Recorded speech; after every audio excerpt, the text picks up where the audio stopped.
मित्रांनो 3000 मराठी शब्दांची सिरीज आपण पाहतोय। कशा प्रकारे पाहतोय बघा।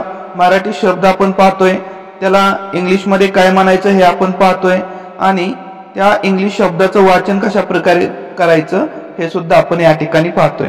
तर याच्यावरती तुम्हाला 60 व्हिडिओज भेटणार आहेत मित्रांनो, म्हणजे टोटल 3000 शब्द तुम्हाला या ठिकाणी भेटणार आहेत।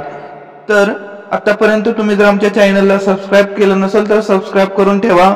साइडला असणाऱ्या बेल आयकॉनवरती पण प्रेस करा, जेणेकरून इथून पुढे येणाऱ्या व्हिडिओचे नोटिफिकेशन्स तुम्हाला वेळेवर भेटत जातील।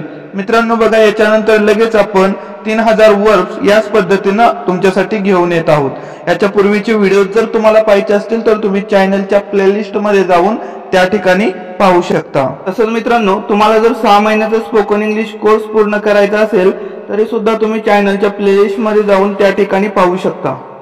तसंच मित्रांनो, जर तुम्हाला 6 महिन्याचा स्पोकन इंग्लिश कोर्स पूर्ण करायचा असेल तरी सुद्धा तुम्ही चॅनलच्या प्लेलिस्ट मध्ये जाऊन त्या ठिकाणी पूर्ण करू शकता। बघा, आपण एक एक व्हिडिओज त्याच्यावरती अपलोड करत आहोत। बघा मित्रांनो, आजचा पहिला शब्द तुमच्या समोर आहे माती। माती ज्याला इंग्लिश मध्ये सॉइल असं म्हटलं जातं किंवा अर्थ सुद्धा आपण म्हणतो। ठीक आहे, माती म्हणजेच सॉइल किंवा अर्थ। पुढे बघा, पुढचा शब्द आहे वाळू म्हणजेच सँड। वाळू म्हणजेच सँड। पुढचा शब्द आहे बघा डोंगर म्हणजे माउंटन किंवा हिल।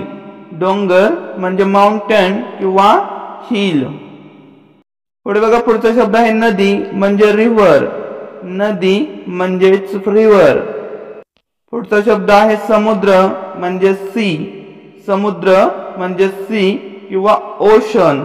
बघा, सी किंवा ओशन म्हणजेच समुद्र। पुढचा शब्द आहे तलाव म्हणजे लेक किंवा पॉन्ड। लेक किंवा पॉन्ड म्हणजेच तलाव। दोन्ही अर्थ लक्षात ठेवा। तलाव याला काय म्हटलं जातं? लेक किंवा पॉन्ड। पुढचा शब्द आहे जंगल म्हणजे फॉरेस्ट किंवा जंगल। जंगल म्हणजेच काय? फॉरेस्ट किंवा जंगल। पुढचा शब्द आहे पक्षी म्हणजे बर्ड। पक्षी म्हणजे बर्ड। पुढे आहे प्राणी म्हणजे ॲनिमल। प्राणी म्हणजेच काय? ॲनिमल। पुढचा शब्द आहे कीटक म्हणजे इन्सेक्ट। कीटक म्हणजे इन्सेक्ट। पुढे आहे मध म्हणजे हनी। मध त्याला इंग्लिश मध्ये काय म्हटलं जातं? हनी। पुढचा शब्द आहे शिकार म्हणजे हंट। शिकार म्हणजेच काय? हंट किंवा प्रे असं सुद्धा आपण म्हणतो। बघा, हंट किंवा प्रे म्हणजेच शिकार। पुढचा शब्द आहे बघा पिंजरा ज्याला केज असं म्हटलं जातं। पिंजरा ज्याला इंग्लिश मध्ये काय म्हटलं जातं? केज। पुढे बघा, पुढचा शब्द आहे अन्न म्हणजे ग्रेन किंवा फूड। बघा, फूड म्हणजे अन्न हा शब्द आपण वापरतो, फूड। ठीक आहे, अन्न म्हणजे काय? फूड। पुढे बघा, पुढचा शब्द आहे गवत म्हणजे ग्रास। गवत म्हणजे काय? ग्रास। पुढे बघा, पुढचा शब्द आहे शेती म्हणजे फार्मिंग। शेती म्हणजे फार्मिंग किंवा ॲग्रिकल्चर। शेती म्हणजे फार्मिंग किंवा ॲग्रिकल्चर। पुढचा शब्द आहे शेतकरी म्हणजे फार्मर। शेतकरी म्हणजेच इंग्लिश मध्ये काय म्हणतो आपण त्याला? फार्मर। पुढचा शब्द आहे पीक म्हणजे क्रॉप। पीक म्हणजेच क्रॉप। ठीक आहे, पिकाला काय म्हटलं जातं इंग्लिश मध्ये? क्रॉप। पुढचा शब्द आहे बाजारभाव म्हणजे इंग्लिश मध्ये त्याला मार्केट प्राइस असं म्हटलं जातं। बाजारभाव, मार्केट प्राइस। पुढे बघा, पुढचा शब्द आहे ग्राहक म्हणजे कस्टमर। ग्राहक म्हणजे इंग्लिश मध्ये काय म्हणतो आपण त्याला? कस्टमर। पुढचा शब्द आहे विक्रेता ज्याला सेलर असं म्हटलं जातं। विक्रेता ज्याला इंग्लिश मध्ये सेलर असं म्हटलं जातं। पुढचा शब्द आहे व्यवसाय ज्याला इंग्लिश मध्ये बिझनेस किंवा प्रोफेशन असं म्हटलं जातं। बिझनेस किंवा प्रोफेशन म्हणजेच व्यवसाय। पुढचा शब्द आहे नोकरी म्हणजे जॉब किंवा एम्प्लॉयमेंट। जॉब किंवा एम्प्लॉयमेंट म्हणजेच नोकरी, लक्षात ठेवा। पुढे बघा, पुढचा शब्द आहे पगार म्हणजे सॅलरी। पगार म्हणजेच काय? सॅलरी। पुढे बघा, पुढचा शब्द आहे नफा म्हणजे प्रॉफिट। नफा म्हणजेच प्रॉफिट. पुढे बघा पुढचा शब्द आहे तोटा म्हणजे लॉस. तोटा म्हणजे लॉस. पुढे बघा पुढचा शब्द आहे कर्ज, ज्याला इंग्लिश मध्ये लोन किंवा डेट असं म्हटलं जातं. कर्ज म्हणजेच लोन किंवा डेट हे व्यवस्थितपणे लक्षात ठेवा. पुढे बघा पुढचा शब्द आहे बँक म्हणजे बँक. बँक म्हणजे बँक. पुढे बघा पुढचा शब्द आहे खातं म्हणजे अकाउंट. खातं म्हणजे अकाउंट. पुढे बघा पुढचा शब्द आहे बचत म्हणजे सेव्हिंग्स. बचत म्हणजेच काय सेव्हिंग्स. पुढे बघा पुढचा शब्द आहे गुंतवणूक म्हणजे इन्व्हेस्टमेंट.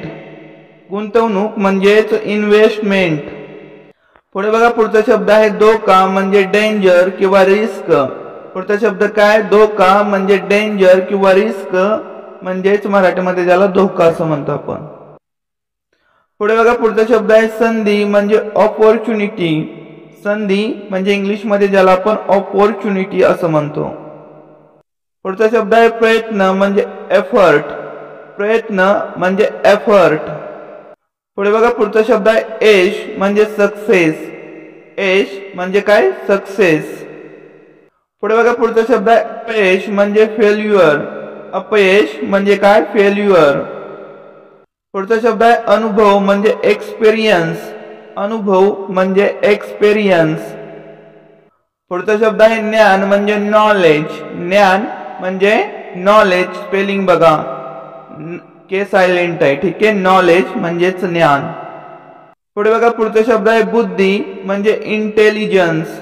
बुद्धी म्हणजेच काय इंटेलिजन्स.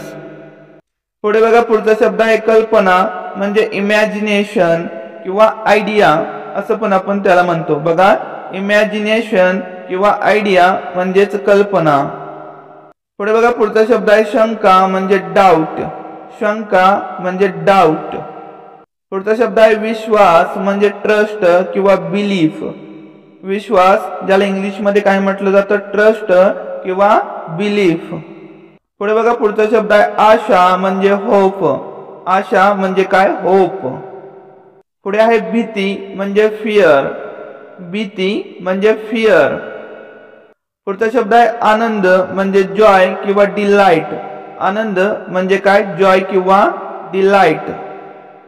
पुढचा शब्द आहे निराशा म्हणजे डिसअपॉइंटमेंट.